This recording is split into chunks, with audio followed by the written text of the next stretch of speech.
Bonjour. Alors, ce qui s'est produit, et c'est là quand même que c'est passé à l'as. C'est passé à l'as. Alors, ce matin, j'ai chopé ça sur CNews. Il y a des perles hein, sur CNews, mais il faut les repérer. Et là, ça n'a pas été repris après. Et ça, c'est très, très important. Très important. Il y a un journaliste qui est pas mal. D'ailleurs, son nom, il faudrait que je vous redonne son nom. Attendez, je vais le retrouver.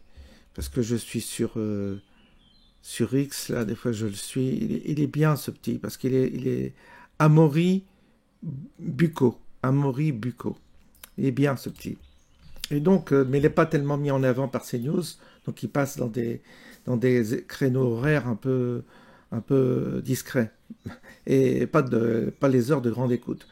C'est dommage, mais il est précis et il fait du travail de terrain. Et là, il a donc, et on va le découvrir ensemble, vous allez voir, pendant ces fameuses émeutes du PSG, eh bien, il y a eu des gens qui ont essayé de pénétrer, ça y est, dans les immeubles, dans les appartements. Et les gens, ils ont flippé. Et ça, c'est passé en dessous des radars. Et c'est ça le plus important. C'est le jour où les émeutiers vont pénétrer chez vous. Ça va arriver. Ça va arriver. Les dernières fois qu'il y a eu des émeutes, je me souviens qu'à Meaux, ils avaient pénétré déjà dans des résidences comme ça. Les gens étaient effrayés. Parce qu'il n'y a plus de police, il n'y a plus rien. C'est ça qu'il faut bien comprendre dans ces cas-là. Et vous allez voir, vous allez écouter des témoignages. C'est flippant. C'est glaçant. C'est ce qui nous attend. C'est ce qui attend tous ceux qui sont à Paris. Ils vont vivre ça un jour. C'est-à-dire, ils vont voir débarquer chez eux des hordes de sauvages, de barbares. Ils vont être effrayés parce qu'ils ne sont pas armés. Ils ont que le petit couteau de cuisine pour se défendre éventuellement. Ça va être quelque chose, ça va être un carnage. C'est pour ça qu'il faut fuir Paris et la banlieue, parce que c'est ce qui vous attend. Il n'y a pas besoin d'être prophète, pas besoin d'avoir des dons de voyance. On a les prémices, ils sont là. Mais dans les campagnes aussi, remarquez, hein, mais dans les campagnes, il y a des chasseurs. Alors attendez, ça y est, je vous lance la vidéo et on regarde ça ensemble. Amaury Bucco, vous avez enquêté sur ce qui s'est réellement passé dans la nuit du 31 mai au 1er juin après la victoire du Paris Saint-Germain. Et vous avez enquêté, vous avez découvert ce qui s'est passé réellement. Est-ce que vous avez à nous révéler à la fois glaçant et méconnu ? Oui, en fait, hier, Romain, j'ai fait ce qu'on appelle une enquête de terrain, de voisinage.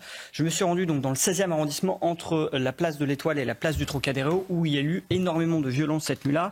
J'ai rencontré des dizaines de riverains, commerçants, habitants, gardiens d'immeubles, et tous m'ont raconté une nuit d'une extrême violence, des rues entières avec des commerces pillés, des voitures brûlées, des terrasses saccagées, et même un tractopelle que les émeutiers ont pu utiliser pendant environ une demi-heure pour notamment s'en prendre à des véhicules garés dans la rue. Vous avez aussi, par exemple, ce père de famille de 3 enfants qui, à 2h du matin, est réveillé en sursaut parce qu'un pavé a traversé la baie vitrée de son salon.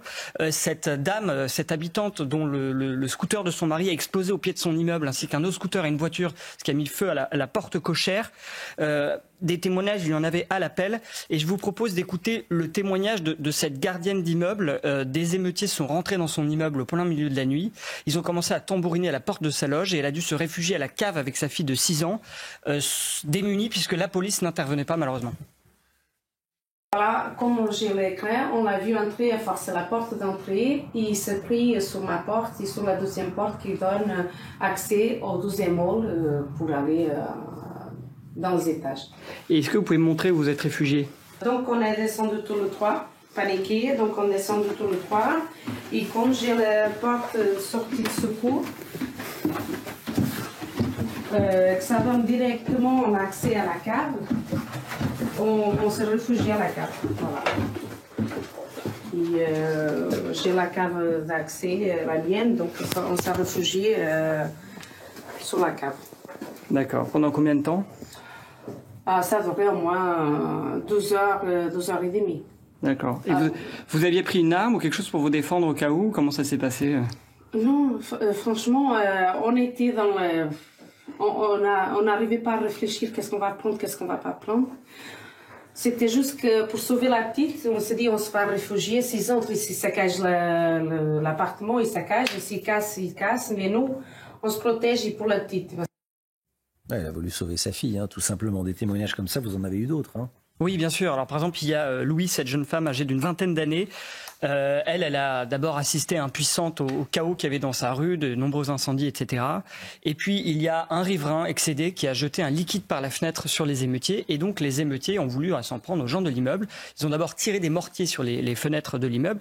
Puis, ils ont forcé la porte cochère de l'immeuble. Ils sont rentrés dans la cour. Là, ils ont voulu rentrer dans la seconde cour pour pouvoir monter dans les étages et s'en prendre aux habitants. Ils n'ont pas réussi. Ils ont donc dégradé les voitures qui étaient garées dans la cour. Et cette jeune femme, Louise, raconte qu'elle a vécu une nuit horrible dans la crainte et que ces personnes voulaient vraiment pour elle semer la peur et le chaos. Écoutez-la. En remontant, j'ai gardé un couteau dans mon entrée, j'ai gardé un couteau au pied de ma chambre à l'intérieur. J'aimais quelqu'un entrer. Et du coup, tout le reste de la nuit, je me suis couchée vers 4h du matin à peu près. J'étais dans une baie vitrée que j'ai chez moi à vérifier que les gens ne rentrent pas. J'ai appelé les policiers 2 fois, donc ça c'est pas de leur faute, mais ils n'ont jamais répondu. C'était un état juste de stress constant. Encore là, j'ai encore du mal un peu à endormir, même à en parler. Après, je pense pas que cet objectif était de venir cambrioler, parce que je pense que sinon ils auraient pu le faire.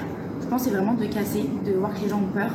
Donc nous, on est en état de stress, on veut juste survivre en fait. On se dit, on sait pas ce qui peut se passer.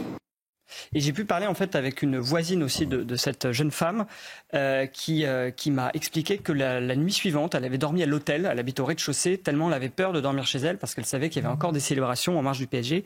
Et juste pour finir aux mains, il y a eu aussi des cambriolages avec des plaintes à la clé, des gens qui sont vraiment rentrés dans des appartements pour du cambriolage d'opportunités durant cette même nuit dans le 16e arrondissement toujours. Merci beaucoup pour... Alors vous voyez que c'est pas de la fiction, que c'est en train d'arriver. Oberton, tout le monde a lu le livre d'Oberton, France Orange Mécanique. Ben c'est ce qui est en train d'arriver, voilà. Et en plus, ils ont demandé aux gens de rendre les armes, ceux qui avaient des armes non déclarées. Le gouvernement, il y en a qui ont rendu. Hein, faut les rendre. Hein. Il faut surtout que vous soyez désarmés de façon à être une victime expiatoire. Et si chez vous on rentre, vous ouvrez les bras puis vous dites martyrisez-moi, tuez-moi et prenez tout ce que vous voulez. C'est ce que veut le gouvernement par rapport aux citoyens, parce que vous n'avez plus le droit de vous défendre. Si tu lèves le petit doigt sur un mec qui vient chez toi te violer, te cambrioler, te martyriser, c'est toi qui vas en prison.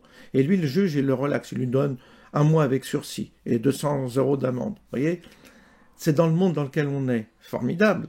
Donc, moi, je vous dis, hein, en ce moment, demain, ça va être un carnage. Ce pays va devenir un carnage. Tu avais hier soir Macron qui était sur la côte d'Azur en train de nous faire chier avec ces océans-là, hein, alors qu'on est le pays qui pollue le moins. De ce côté-là, il faut voir les océans par qui ils sont pollués. Il faut se tourner du côté de l'Inde, de l'Afrique, en fait, des grandes cités où il n'y a pas des grands continents où il n'y a pas d'infrastructure pour traiter les déchets. Mais nous, on se préoccupe des océans qui sont pollués par les autres, mais on ne s'occupe pas de nos habitants. Macron, c'est une catastrophe. Bon, Pro le dit. CNews, là, ils sont en train de se lâcher sur Macron parce que Macron les attaque. Mais ils ont mis du temps, hein. Ils ont mis du temps. Et puis c'est peut-être aussi un peu de cinéma, tout ça. Parce qu'on sait jamais, on ne sait pas ce qui se passe derrière le rideau, derrière les apparences. Il y a peut-être des accords, on ne sait pas. Je ne veux pas jouer le complotisme, mais soyons prudents aussi, des fois, dans la manière dont on prend les actualités, parce que c'est toujours à double lecture, voire triple lecture. Et on peut se faire nous-mêmes manipuler. Mais là, moi, je pense qu'ils cherchent à provoquer le chaos. Ils vont l'avoir, c'est-à-dire que les gens vont se faire massacrer. Un jour, il va y avoir un Saint-Barthélemy. Ça va être le blanc qui va être poursuivi. Et gare à tous ceux qui sont dans les beaux quartiers et tout ça, ils vont voir. Il n'y aura pas de police. Il n'y aura pas de police. Et comme ils seront désarmés, ils vont se faire massacrer. Moi, c'est ce que je vois, en tous les cas. Tel qu'on est parti, c'est ce que j'anticipe. Donc c'est pour vous dire à quel point la situation est grave et à quel point il y a un déni. Il y a un déni des Français, mais qui est absolument spectaculaire. Le mensonge et le déni. Voilà dans quoi nous vivons. Je vous souhaite bon appétit et je vous dis à bientôt.